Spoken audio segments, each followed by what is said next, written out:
I think you messaged me actually about one of my stories recently, but one of my biggest messages and the messages that has been on my heart recently is that, the safe route that you took it's not safe.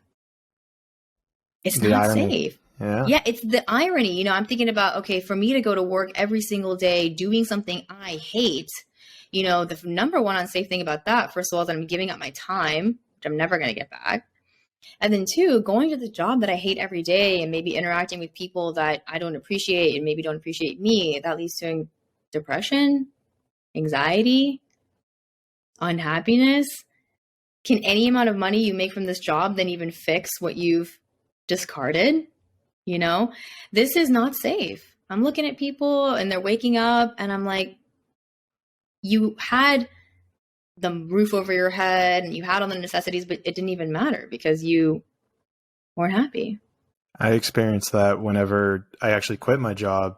It was probably the last day that I was there because I was cleaning out my desk. We were still kind of doing the whole COVID thing, so there weren't too many people back in the office at this point.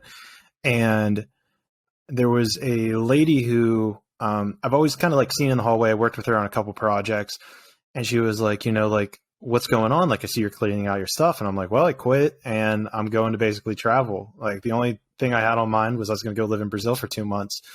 And there was another guy there that was talking to, and I've seen him before, but never talked to him. And he kind of gave, wow, I wish I could, just kind of pack up and quit. And there was this bit of resentment that he was kind of pushing on to me. It was kind of like, and I obviously know now, but it just felt like this kind of judgmental resentment that was being pushed towards me. And it's like, man, it's, I didn't say any of it, but internally it's like, I mean, I get that you're 55, you have kids and responsibilities, but you were 25 at one point. Like, no one forced you to do what you're doing. And so it's really amazing. It really justified what I was doing because I, for a long time grappled with the idea of, this core concept that we have in society where it's, okay, you're going to study this one thing for the first, I don't know, what it'd be 18 years, 20 years of your life.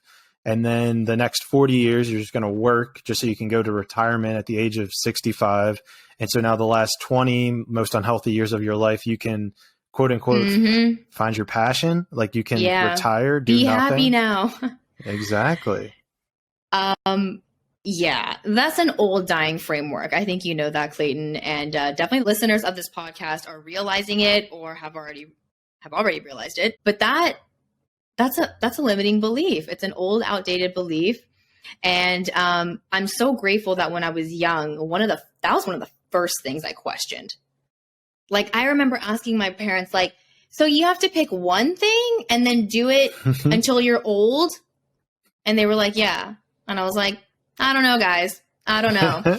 I remember that was the first thing I questioned. I was like, I don't think we're supposed to be a human on earth for like 80 years and do like one thing only. That like makes no sense. And then it's no surprise that throughout my life, I'm like, I'm like the typical multi-hyphenate. Like, I was like a jack of all trades, master of none. Like, I did invest a lot of efforts in ballet when I was younger, but I was just kind of doing everything and not really able to stick with one thing. I just talked about this on my channel recently. We don't understand the concept of an invisible asset versus a visible asset. We spend our entire life foregoing and, sacrificing our invisible assets, which are well-being, happiness, purpose, creativity, connection. These are invisible assets, and we sacrifice all of them in the name of money, which is a visible asset. Visible assets being money, houses, cars, clothes, any material possession. We sacrifice the entire slew of incredible invisible assets in the name of money because we think that's wealth. And I think it really starts with a redefinition of wealth. Wealth is not numbers in your bank account. It's, time with loved ones. It's pursuing passions. It's having fun, and serving within your work and making a lot of fucking money in the process. The people who help the most people make the most money. So yeah, let's make a lot of money, but let's do it from a really joyful place. I mean, we already know, based on like all the archetypes and movies that we've seen, like, money doesn't buy happiness. You can have a lot of money and be, like you said, extremely unwealthy in these areas of inner peace, well-being, happiness. I think the ultimate failure is getting it all and not having those assets with you too. This was crazy. We were in, whenever I was in Egypt, they were telling us the story of the Egyptian gods. And basically, there's technically only one god, which is Ra, and then he divided himself, which is amazing because the universe is essentially one thing, and everything gets divided out from it, and that we're all just a separation. Yeah. Yes, right? Literally a separation of consciousness. So what the Egyptians believed is that there was one god, Ra, represented by the sun, and he divided himself into the other gods.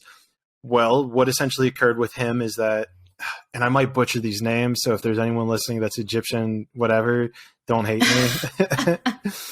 But for argument's sake, there was the first son, who I believe was Osiris, and then he had kids who was Horus and Set. And essentially what happened between them is that Horus was married to a queen that Set actually wanted to be married to. And Horus, I think, was like essentially the king. Set, representing like evil and tyranny, goes and kills his brother. And then his son, who maybe was like Isis, I can't really remember, but Horus's son then was essentially banished because Set, the god of evil, took over. And then once the kid became of age, then came back. Lion King. Exactly. I said that this girl, I was in a tour group and it hit me right on the spot. I was like, guys, this is the story of Lion King. And this girl who was like a huge Disney fanatic was like, holy shit. She like melted. I was like, and here's the next part. Lion King is the top grossing Disney movie of all time. It's literally my favorite movie of all time. It's a masterpiece, right? It is. Because then you also have, I believe it's the monkey represents kind of like your consciousness, or like the shaman element. Yeah, the shaman. Right? Okay, stop. This is literally my favorite conversation of all time, because I've been trying to explain to people for so long, like since I was a child up until now, I'm 29, why Lion King is my favorite movie. And what's been so interesting is that I've been trying to explain this from so many different consciousnesses. Someone would ask me that when I was 5, and I'd have a reason then. And then I was like 15, and people were like, you still watch this? And I was like, yes, this is my favorite movie. And then now here I am at 29 talking about why it's my favorite movie. And I really do think it is because it is the journey of consciousness. And I literally think it's my soul again being like, yes, this is what you're doing on Earth. It's like the deepest You are truth. Simba. It's the deepest truth that we have. Yes. And they figured this out. The Egyptians figured this out back, 20,000 years ago. Yeah. They're like, hey, here it is. Something that was really fascinating that struck me out is that the symbol of Ra is this orange circle, just an orange disc representing the sun. Well, if you go back and look at, what are they called? Like archangels or Jesus in paintings, they have a gold disc behind their head, thus trying to represent a halo. But it's literally the same gold disc that they represented as Ra in the old it's all connected. times. It's crazy. It's just crazy to me. It's like nothing's original. Literally nothing. I mean, I talked about that the other day. A friend, we were talking about religion, and she was like asking my thoughts about it. And I was just saying like, I don't have a problem with it. I think it's definitely like a framework we use to understand spirituality. And then we have different languages that explain the same things in different ways. But I was like, they all say the same thing, right? Yeah. Love conquers all, like be a good person. Like they all say that. Like we're just misinterpreting, minutia that would have been lost in translation if like we lost all these books today and then like found them 6,000 years later. Like we're arguing over that instead of like actually looking at what's at the heart of these religions, these stories. Since being on this journey and going and listening back, I'm like, I kind of understand. I've actually seen Kanye live, and this was right at the beginning of my spiritual awakening, like just right at the beginning. And at the time, it was 2014, and he was known for his like on stage rants. Like he's in the middle of a song, and then just like cut the music, and then he just goes into a whole thing, and everyone's high, everyone's fucked up. But one of these things he said stuck with me. And if you were in Kanye's crowd at Bonnaroo 2014, you remember this. But he was like, everybody shut up, everybody shut up. And he was like, if you're a fan of me, you're a fan of yourself. And he was like, because we're all connected. And I was like, yes. I was like, I'm connected to the same thing that he is. Like, I understand what he's saying. And then I remember like hitting my friends on the shoulder, being like, do you guys like know how profound that was? And they were like, yeah, like I know, yeah, like that was cool. And I was like, no, I don't think you guys understood. Like I like wrote it in my journal the next day. I was like, basically like if you're a fan of anyone, like you're a fan of yourself, because like that's part of your consciousness. It's like anything that anyone else possesses or exudes, projects, like we all have that within us, because we are the world experiencing a person, not a person experiencing the world. I think that's absolutely beautiful. I think an important thing to highlight here is the shadow aspect of this, where if you criticize somebody, you're criticizing yourself. If you're going out of your way and thinking negative thoughts about other people, and I still struggle with this to this day, like by no means am I perfect, but I catch myself internally like, dude, relax, like let it go. Like, why are you mad? Like it would be stupid shit that they would just, I don't know if they would like look a certain way, or there's something that they do just so small and it would piss me off. And I'm so much better about it now, but it's just that internal self-talk. Oh yeah. It's that internal self-talk of like, why would this person do that? Or how could they do that? Something like that. And so it beautifully exemplifies exactly what you're saying. Like if you're mad at this person for that, you're mad at yourself for that. If you're mad at somebody else for looking this way, you're mad at yourself for looking that way, and so it puts this beautiful lens on it where, it's something I even people around me, like I try to articulate it in a sense where people are a little less judgmental, because it's like, you're just judging yourself. I have this belief that I think there's a reason why a lot of spiritual people are becoming so successful. And I think it's also explaining why I've experienced such quick results.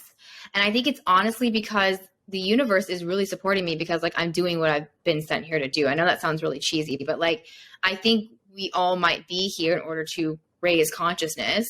What else are we doing here? Really, like what are we doing here? No one's been able to answer this question.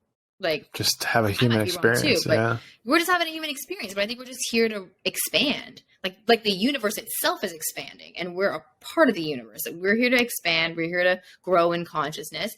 And so I almost feel that it's such a no-brainer that I'd be successful in doing this, because I'm like doing like quote unquote God's work. It's like what the universe wants. So of course the universe is going to get behind me. It's like, yes, we're expanding consciousness. Of course we're going to support you in doing that.